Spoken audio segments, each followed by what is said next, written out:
Okay, we have our body opponent bag here, good old Bob again. We're going to do some basic striking upper body with the hands, okay? And we'll use the other one for kicks in a moment here, but let's do some basic strikes.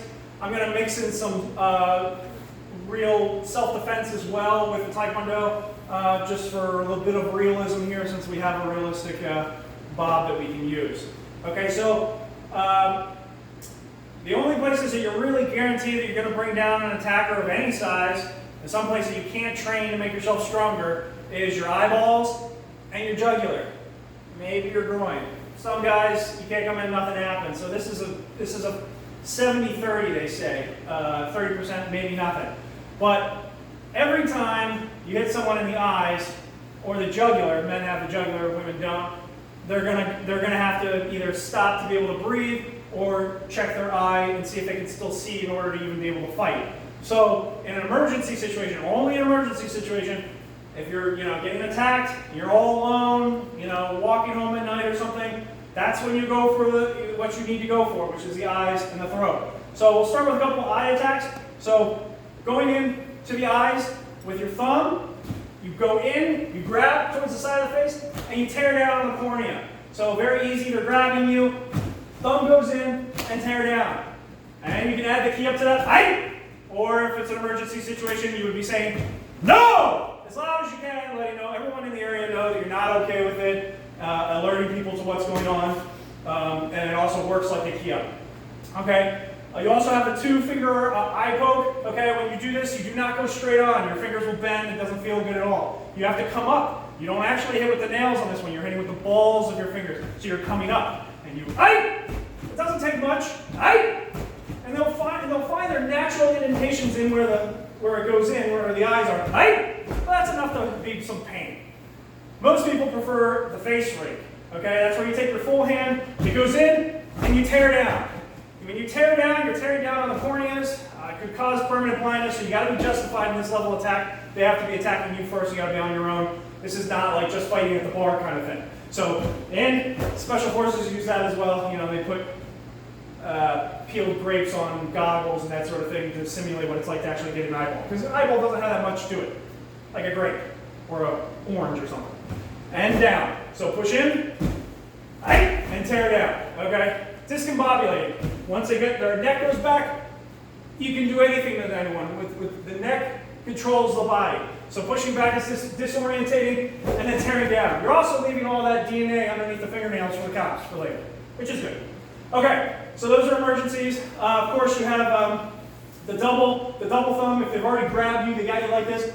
You can bring in both your thumbs, spring up on the knee and the groin at the same time. Aye! Or, of course, no. No! You're also taking out their eyes and their groin at the same time. They're going to have to check themselves. Well, hopefully you can run away. Okay? If you can't run away, you're in a locked room. He has the key. You're going to have to keep fighting, I guess, until they're either rendered unconscious, unable to fight, or dead. Unfortunately, those are your 3 that you have to go for if there's no way out. If there is a way out, always take the way out. Flight before fight, if possible. It's kept us alive as a species for millions of years. Okay, so next one is the neck. He's wearing a biker helmet. You can't get to it. And you never know. So the next one is the neck.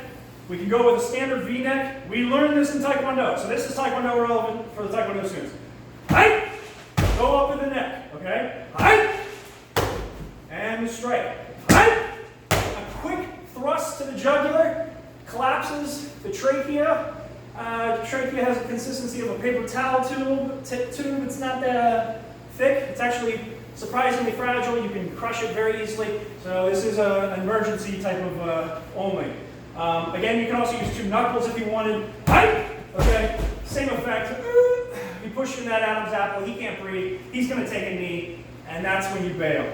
Okay? So those are some emergency ones. Same thing with the groin. Of course, the knee was great, but if you've got distance between you and the attacker, go ahead and use the ball of your foot and just kick him in the groin. Aye! Okay, a quick kick to the groin. Obviously, you got twice as much power in your legs. It doesn't take much to knock over 250 pounds with your legs, for sure. So a quick kick to the groin can stop your attacker walking into your house. Who are you? Boom. and it is what it is. Okay, so those three for the self-defense people at the beginning here. Now the rest we're going to just do regular Taekwondo type strikes and attacks, and just follow along. You should do 3 for each one of these. Generally speaking, get a workout, if not 5, or sets of 10 or 12, depending on how in shape you are, honestly. Okay, so let's put our hands up, right foot back sparring stance should be height, and let's go ahead and start with our punches. We have a punch, a jab with the front arm to the face, breaking the nose, setting them off a little bit, and then the return, turning the hips, rotating to get 80% more power into the solar plexus for the chest hit, the old 1-2 combination they talk about. This one doesn't have a lot of power. This one is the moneymaker. Right? Okay? And that's how you do that. Okay? Very simple. Right? Okay? Put your power into that. Put your hips. Use your core. That's where your strength is coming from. Knock the wind out of it. Right? Okay? Good. Now, you got the basic punch there. You also have your hammer fist. Okay? You come down with the padded part on the bottom, directly on the nose. Okay? This is not something that's going to kill anyone. So you get in a fight. Makes more sense than going like this. You're more likely to break bones in your hands or your wrists, punching straight on. Human head's like a bowling ball. But this part right here is the fleshy part. So if you can use your hammer, right down on the nose, blood, tear, confusion, gives you enough time to get away. Ends the fight instantaneously most of the time. Okay, just a quick little hammer. Doesn't hurt nothing. To you, you've got pads. Use them. Okay, you've got another pad here, right here. Okay, you can come up in the nose with the forward strike. We practice this one in breaking. Okay, break the nose that way. Good. You also have the chin. Again, like I said, the neck discombobulating. Once you go up like this on an angle, he's on his butt. Okay, so I'm going to take down my power a little bit here so that you don't feel like picking up that bag anymore. Okay, right there, just right up on the side. Okay, good. What else we got? We have our neck chops. Okay, all right. So you go for the brachial plexus. It's a cluster of nerves right here. Hit it right, they collapse. Believe it or not, YouTube it. It's out there. Oops, that was a little hot. Right there on the 45-degree angle is the sweet spot. You want a 45-degree angle down. You don't want it 100 like this. You don't want it straight like this. 45. You hit it with enough power. And maybe he collapses. Now, if you have both hands free, you might as well use both. You can make double knife. One of them come for the temple, and the other one for the neck at the same time. Very devastating. Okay? Normally you can knock someone out with that. So, you got both hands, might as well use them. Alright? You can block, and you end the fight. Okay? That's going to hurt a lot. Okay? Maybe not. Next, what else we got? We have our some of our basic kicks. We're going to go into a couple of the kicks on this guy, and then we're going to switch to the other bag. I just want to make sure I didn't miss anything. Oh, well, we have all the elbows. Okay, so elbows. Okay, you're in tight, you're closer, that's when the elbows come out. You can put your hand up and help them into your elbow. Okay? That only helps it. But you know, we got it. I'm more off balance that way. So if you're in tight, go ahead and hit it. Again, temple, knockout, jawline, knockout, cluster nerves, hurts like the dickens. Doesn't really matter where you hit. Nose, tearing and confusion. You can't go wrong with anything right here. Okay, good. You also have your upward elbow. You can grab the back of their head. You can break the nose. You can go for an uppercut essentially to their, and that's a knockout as well. Right here, uppercut, or with elbows, knockout. You have your back elbows. Someone's coming up behind you. Hey, buddy. Okay, tearing and confusion. You get the nose or side of the head. Could be a knockout. Again, using the back elbow works just as well. All right.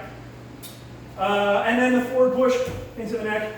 Obviously, you just want to leave me alone. Go up into that neck area, pushes them away. You don't have to do it with both hands. Sometimes weaker, smaller people need to brace it. But if you can, you might be able to do it like that. Okay, good. And then there's basic pushing. some basic pushing, okay? You have your basic push, right? Okay? You're gonna do it lightly, right? So shift your weight from one side, circle back to the other, okay? Kind of goes on a circle, right?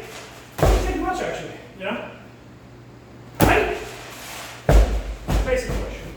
You can do it frontwards too. They grab you by your wrist, rotate. Basic push. You do it with your feet. Bring your foot up, push out, push kick. For taekwondo stance.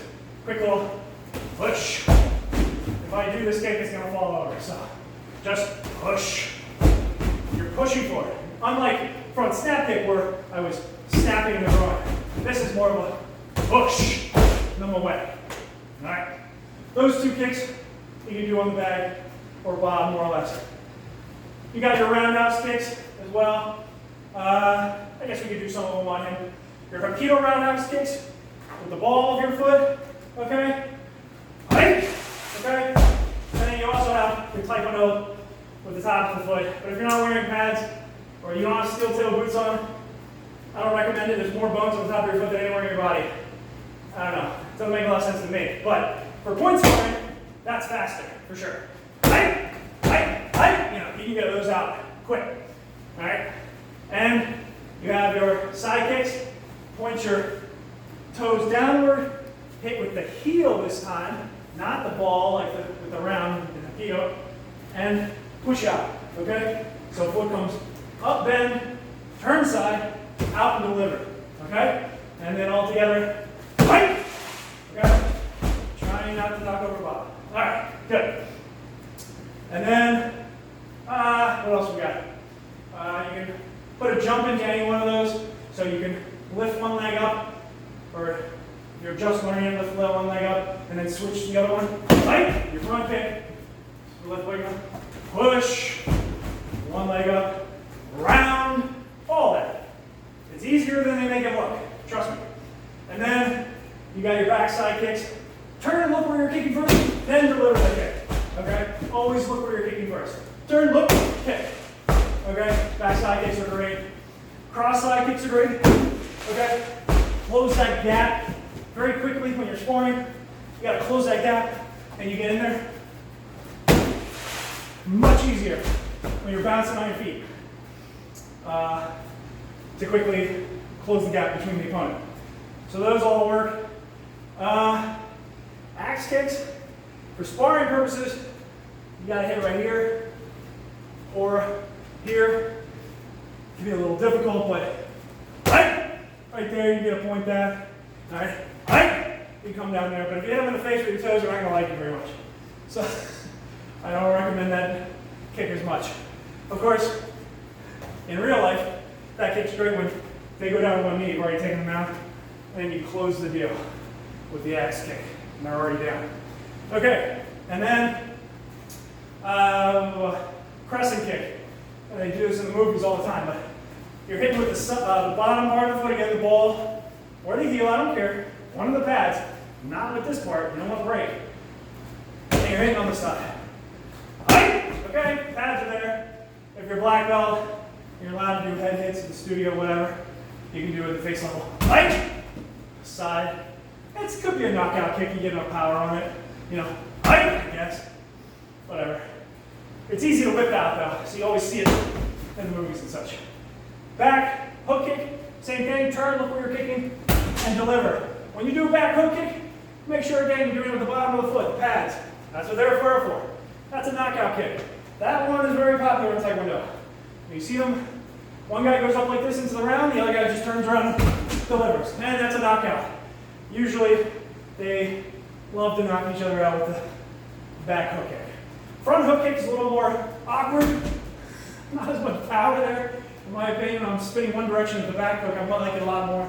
This, I'm kind of going up and then back. Oh, a little awkward. Some people are better at it doing it on a 45.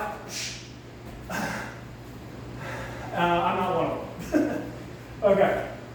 That is all your basic kicks. And like I said, you can add a little jump on each one of them. You know, jump side kick. Right? Okay? More from, a distance. Right? I'm doing it very lightly. I don't want to knock them over right now. But you lift up the back foot, turn, and deliver. That easy. It's not complicated. Same thing you do on the other foot. Right? Very simple. Jump roundhouse. Again, you get used to just throwing the other foot up first. If you get used to throwing the other foot first, you hit with the opposite one. It's a jump kick. All right. I think that's pretty good for today. So let's go ahead and cut it there.